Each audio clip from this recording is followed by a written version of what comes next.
Oh, hello, nice people. Here we are today in the East of Eden Test Kitchens on this 4th of July in Asbury Park. Well, actually, it may not be the 4th of July, and we're a little further south than Asbury Park, right here in the middle of this great Chickasaw Forest. And it is summertime and it's getting warm. Let me cut this on here and get this going. Today we are going to be attempting to prepare Welsh Rabbit. Now, I'm going to go straight into the book today, and we can get past that. Get the New Larousse Gastronomique. The official, official reading, the official calling. Welsh Rabbit or Rarebit. It's either one, Rarebit or Rabbit. I prefer to call it Welsh Rabbit. English toasted cheese preparation made as follows. Put into a saucepan with a little English beer. I guess that's 2 cups of Gloucester cheese cut in small pieces. Add a little English mustard. Cook this mixture, stirring all the time until the cheese has melted. Pour over slices of toasted and buttered bread, browned well under the grill. All right, let's put this up. Now you've heard the official, the official standing, the official statement. So we're going to make Welsh Rabbit. That's what I call it. Number 1, let's put a knob of butter in our skillet here. That looks like a knob. Get that going good. Let's turn the broiler on. Broil. Start.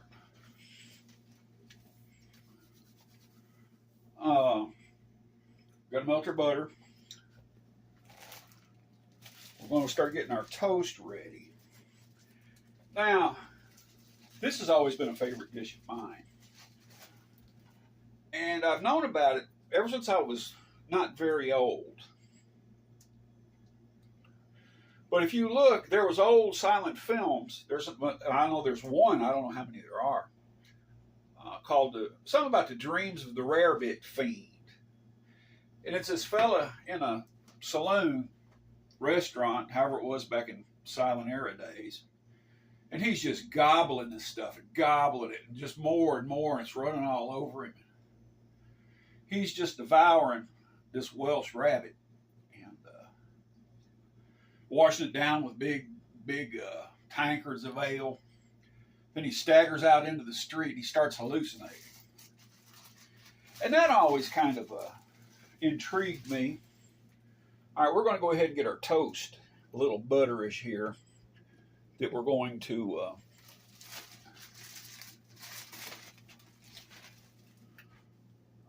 put the rabbit on. Now, if you research why it's called Welsh Rabbit, you really not going to find anything. There is one theory that it's called. It makes fun of the Welsh people for being a bit of a, not being poor, but being, I don't know, what do you call it, a cheapskate. But we're going to make a bechamel to start with. We're not doing it the way the book says because I don't have any Gloucester cheese, and I don't know what that is. But we're going to get some butter going here. Do not let me forget this is in the oven. We're going to let this brown. And I guess we should take these skillets out. Put them over here. You ever heard it's bad luck to leave an empty stove? I guess that's that. We're just browning that. That's our toast. But I don't take no offense of it. My mother's side of my family is descended from Scotch, Irish, Welsh coal miners. I feel gives me kind of a homey, warm feeling.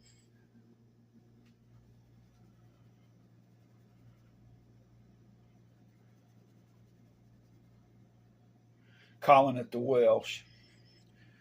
Anyway, Let's make our bechamel here. Warm that up.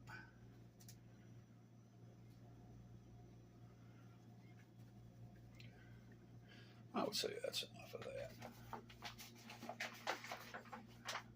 that. And then there was a cartoon or a comic strip that, I remember, a knob of butter. That's a knob.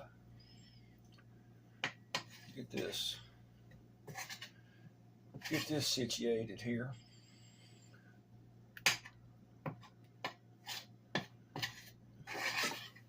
I feel compelled to talk all the way through when we make these videos. And I'm not sure that all my dialogue is really all that spellbinding. But let's try to get Mr. Bechamel going here.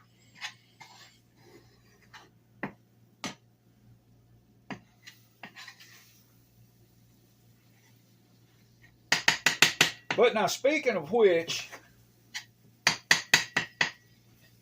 let's cheat a little bit. Let's add a little. This is actually clarified butter fat, bacon fat. We're going to cheat a little bit. We're going to make it a little bit more flavorful than what it calls for.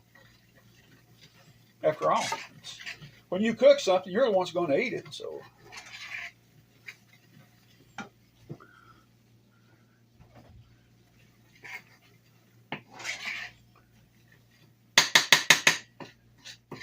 my advice would be to study up on this and fix it the way that you want it. Let me get up here and get like I say, in everything I do, I use Creole as my flavor base.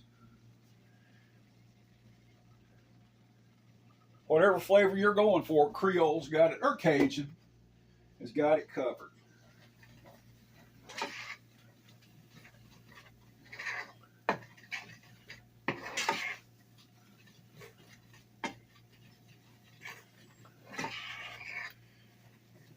Now, on my mother's side, I'm going to go ahead and say it.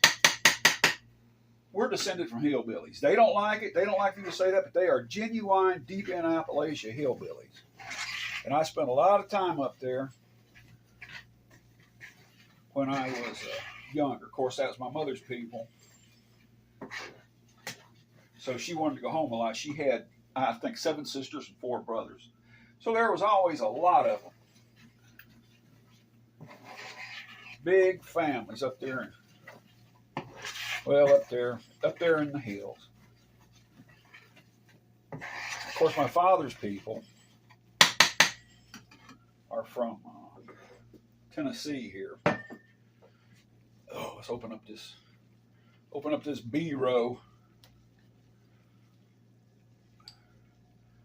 And when you use cooking with any kind of alcoholic beverage, you always have to taste it first to make sure it's okay.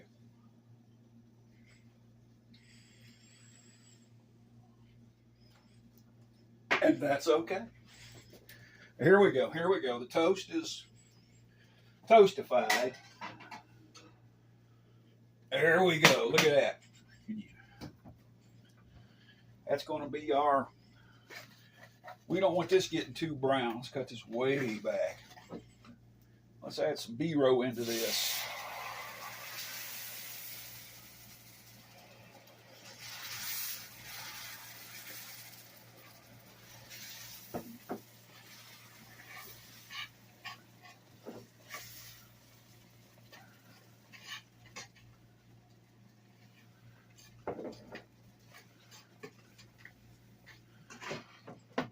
I got hot.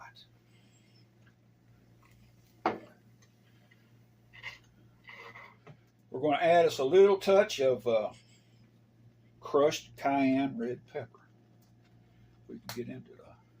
Let's heat it up. Oh, that's plenty. That's enough.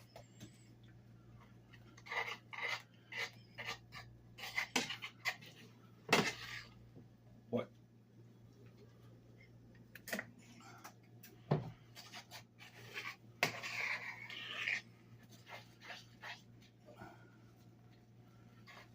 Okay, that's a whole bottle of that in there. We may have to add a little water because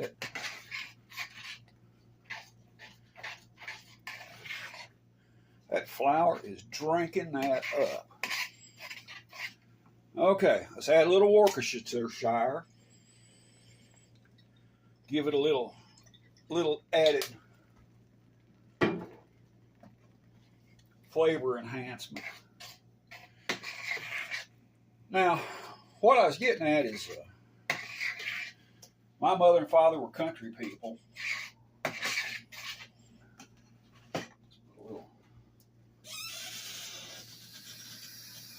little water in that, thin it out a bit. They come from big families.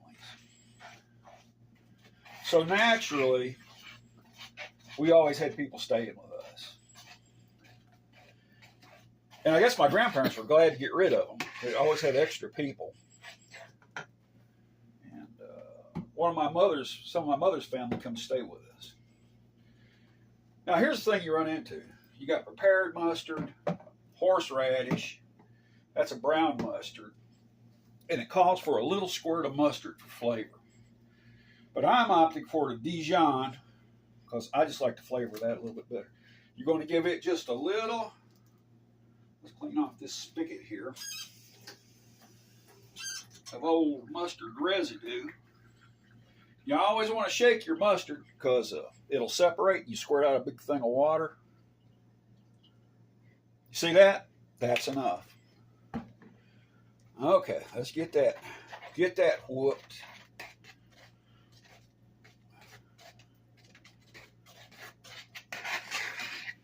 Okay, we've got our Worcestershire, we got our mustard, we got our red pepper, we got our ale. This is coffee. Maybe that's coffee.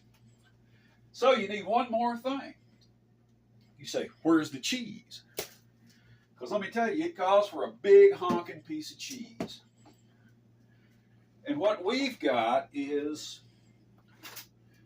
extra sharp cheddar. Let's cut this down a little bit more friendly piece here. Let's put some of the chunks in there. Get this back over here. So my uncle come to stay with us. And this was back in, I don't know, during Vietnam. 68, 69. I wasn't very old. And he loved to watch Gomer Pyle. Why? I do not know. Gomer Pyle USMC. And he watched it religiously. And back in those days, a family would only have one TV. So everybody would watch the same thing. See that good old extra sharp cheddar?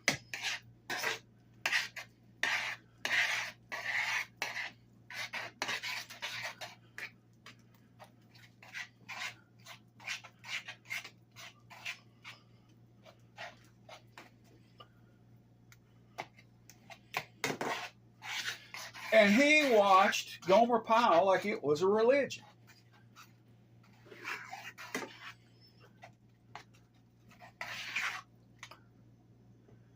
Of course, Gomer Pyle, USMC, he left Mayberry and Andy Griffith to go join the Marine Corps. For whatever reason that was.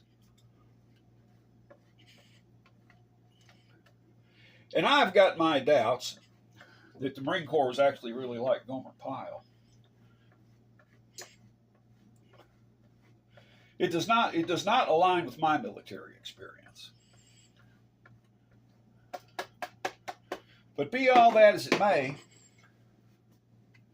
one episode of Gomer Pyle, Gomer was off duty and he was out annoying the townspeople. And he wanders into this little cafe. He's the only one there. He's looking at the menu. And the place makes Welsh Rabbit. I don't know if Gomer never had it before or he wanted to know what it was. But that's what he ordered. Oh, that's pretty cheesy.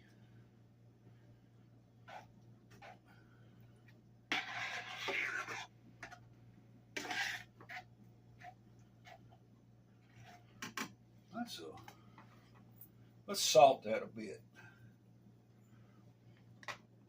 Something like this has got to have black pepper.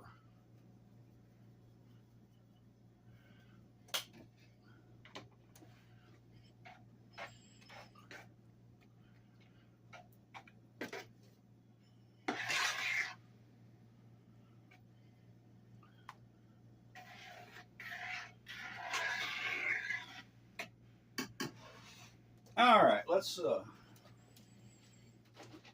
But Gomer goes in this place and he orders Welsh Rabbit, and he starts eating it. Just like the Welsh Rabbit fiend, he can't stop. And he starts. I don't know if he goes there every time he's off duty.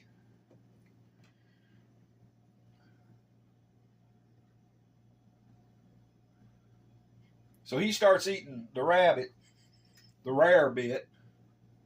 And he starts having nightmares and walking in his sleep. And all kind of hilarity ensues from that. Sergeant Carter don't believe him, so he goes and eats some of it.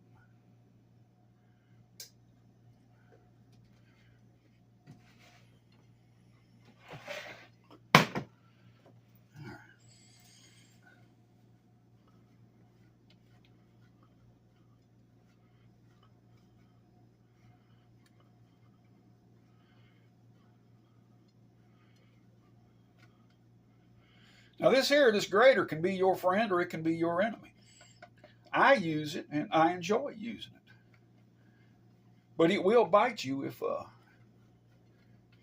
if you don't pay attention to it. So let's say this extra sharp cheddar is good as gold. Let's save this piece of it. Put that over here. All right. Let's put this back in the oven and get our brownage going.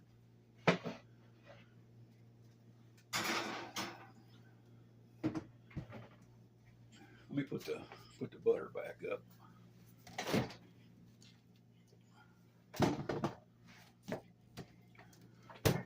So it'll be just a very short interval here while we wait for it to mature in the oven. And in this little time here, I'm going to pour the excess rabbit into a bowl here. I might want to eat this later. Look at it. You getting a good look at it?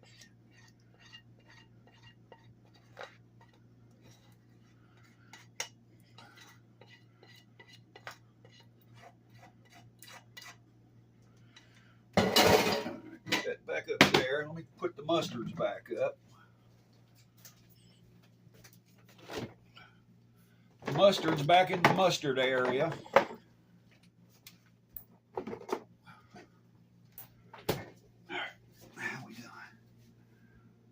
Looking good. We just need just a little bit of brownage there. But just for fun and giggles, I would go back and look up. I think it's Dreams of the Rarebit Fiend, or I call it Welsh Rabbit.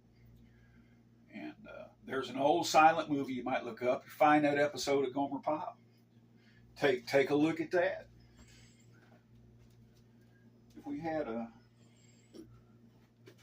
If I had a hammer, I'd hammer in the morning.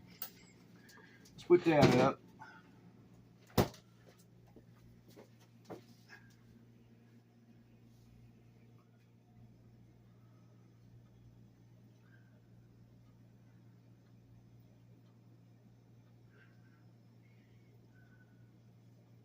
I'm waiting for it to bubble.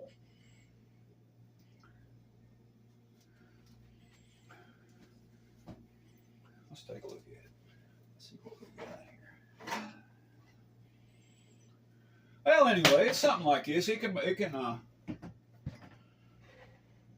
It ain't quite brown enough on top, but you should be able to get the idea from that. And there you have it, Welsh Rabbit. Until next time,